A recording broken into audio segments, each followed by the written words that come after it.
আমি রেজিগনেশন দিয়েছিলাম। আহ, আমি কেন রেজিগনেশন দিয়েছিলাম, আমি দেরি করে গিয়েছিলাম ভোটের দিন, আমাকে যেন শোকজ করা হয়েছিল। এবং আমি র্যাগিংটা নিতে পারছিলাম না ওখানকার। মানে আমার মনে হচ্ছিল যে এই পরিবেশটা আমি ডিজার্ভ করি না। মানে এটা আমি বলে না, ওখানে প্রচুর যারা এমপ্লয়িরা কাজ করছিল তারা প্রত্যেকেই কম বেশি সেই, আমি দেখেছি কোনো মহিলার মুখে কাগজ ছুঁড়ে মারতে, সিনিয়র বসকে কাগজের বান্ডিলের মুখে ছুঁড়ে মেরেছে অ্যাসাইনমেন্ট ডেস্কে, এরকম আমি দেখেছি। ওখানে এমনও গেছে, দিন গেছে না, সবাই না এরকম টাক টাক টাক টাক টাক করে কাঁপতো, কারণ বস ঢুকছে। মানে বসের বস কুল, কিন্তু ছোট বস বিশাল কিছু, ঠিক আছে। এবং যেখানে দেখেছি খিস্তিকামারি হচ্ছে ডেস্কে বসে সিনিয়রদের, বডি শেমিং হচ্ছে মহিলাদের। তুমি মহিলাদের কথা তুললে বলে একটা টপিক না বললে হয়তো মানুষ রিয়ালিটিটা বুঝতে পারবে না। মেটারনিটি লিভ নেওয়াটা কিন্তু পাপ। আচ্ছা, এটা আমি বলতে পারবো না, তোরা হয়তো তুই ফেস করেছিস। হ্যাঁ, অবশ্যই ফেস করেছি। আমি আর আমার এক কলিগ, আমরা দুজনে একই সময় মেটারনিটি লিভে গেছিলাম। মানে তুমি ভাবতে পারবে না, ওই লিভটা নেওয়ার জন্য আমাদের বেবি যখন ছোট, সে সময় আমরা যে কি পরিমাণ সাফার করেছি। অফিসে রেগুলার মর্নিং দেয়া হতো। একটা ছোট বাচ্চাকে রেখে মাকে আর্লি মর্নিং অফিস আসতে হচ্ছে 5টার সময়।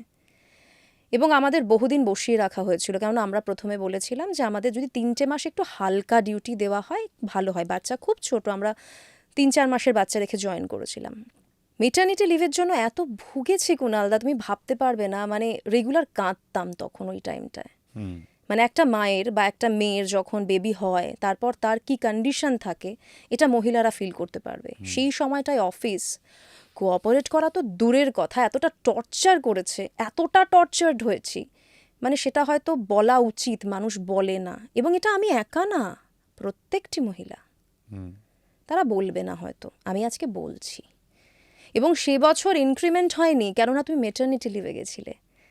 গোটা বছরটা যে কাজ করলাম সেটা কিন্তু কেউ দেখলো না। মানে এটা তুই বলছিস তো, মানে আজকে এই কথাটা তোর পডকাস্টেই বলি। টেলিভিশন জীবনে আমার কোনো কিছু নিয়ে আক্ষেপ নেই, কিন্তু আমার এটা বলা খুব দরকার আজকে, যে TV9 আমি চাকরি ছাড়বো বলে আমার কাছে কেস করবে বলে হুমকি দিয়েছিল। মানে অথরিটি তো দেয়নি, যেহেতু ওপর মহলের কেউ দিয়েছিলেন, তাই TV9-এর দায়বর্তায়। এবং আমি চাকরি ছাড়বো কেন? আরে আমার চাকরি আমি ছাড়বো। আমাকে বলা হয়েছিল যে আমার নামে কি কেস করে দেবে, কারণ আমার হোর্ডিং রয়েছে চারিদিকে। এ কথাটা আমি বলিনি কখনো। আমাকে অফিসে লাস্ট দিন যেদিনকে আমি সই করে যাবতীয় কাগজপত্র ফিল আপ করে বেরিয়েছিলাম, সেদিনকে আমি যে যে চ্যানেলটাকে আমি সার্ভ করেছি টাফ টাইমে, চ্যানেলটা যখন শুরু হচ্ছিল তখন কেউ ছিল না ওটাকে হোল্ড করার, তখন অঞ্জনদা চলে যাওয়ার পর। এটা চ্যানেলের দোষ না, এটা চ্যানেল এর জন্য দায়ী নয়, কোনো ব্যক্তি দায়ী। চ্যানেল তো সব কিছু জানে না, ব্যক্তি দ্বারা পরিচালিত।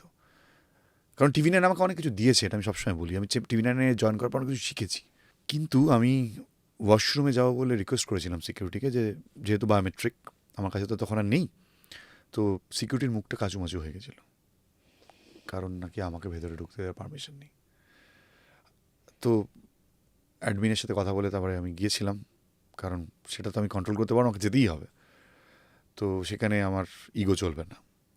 আমি যখন ওয়াশরুম থেকে বেরিয়ে আসছি, তখন আমার আরও যারা ছিলেন তারা, আরে কুণাল কিরে কোথায় জয়েন করছিস, যা হয় একটা ছাড়ার পর লাস্ট দিন যখন যাচ্ছি।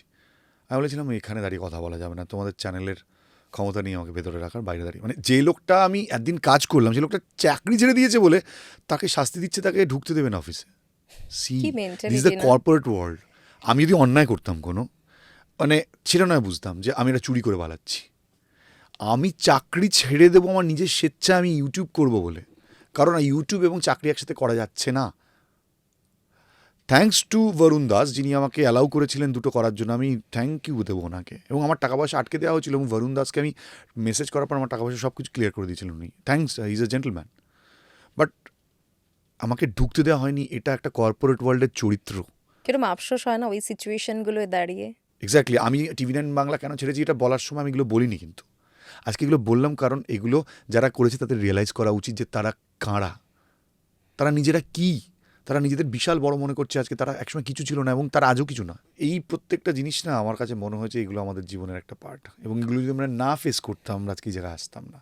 এবং থ্যাঙ্কস টু এভরিওয়ান যারা আমাদের সাথে খারাপ করেছে। একদম, মানে সত্যি আমি তো সবাইকে থ্যাঙ্কস দিই, মানে যার জন্য আমি আমার লাইফের অ্যাকচুয়াল দিশাটা হয়তো খুঁজে পেয়েছি, যে যেটা আমি করতে চেয়েছিলাম সেটা আমি করছি আসলে কি আজকে। জানিস তো, ব্যাপারটা একটু রোম্যান্টিক্যালি ভাব, যে প্রেম যদি শুধুমাত্র গদগদ হয় তাহলে সে প্রেমে মজা নেই। টক্সিক হতে হবে, তাই না? টক্সিসিটি দরকার আছে লাইফে। প্রেমের মতন জীবনটা যে একটু টক ঝাল মিষ্টি, এই জীবনের এই খারাপ লাগাগুলো, ওই খারাপ কথাগুলো, এগুলো না থাকলে না জীবনটা মজার হয় না। সারাক্ষণ তোর সাথে ভালো হলে তুই জীবনের ভালোর মজাটাই তো বুঝবি না। আমাদের সাথে যে এক্সপিরিয়েন্সগুলো হয়েছে বা আমাদের মতন প্রচুর মানুষের হচ্ছে বা হবে, এই প্রত্যেকটা মানুষ এগুলো ফেস করেছে বলে পরবর্তী ধাপটা পরে বুঝতে পারছে।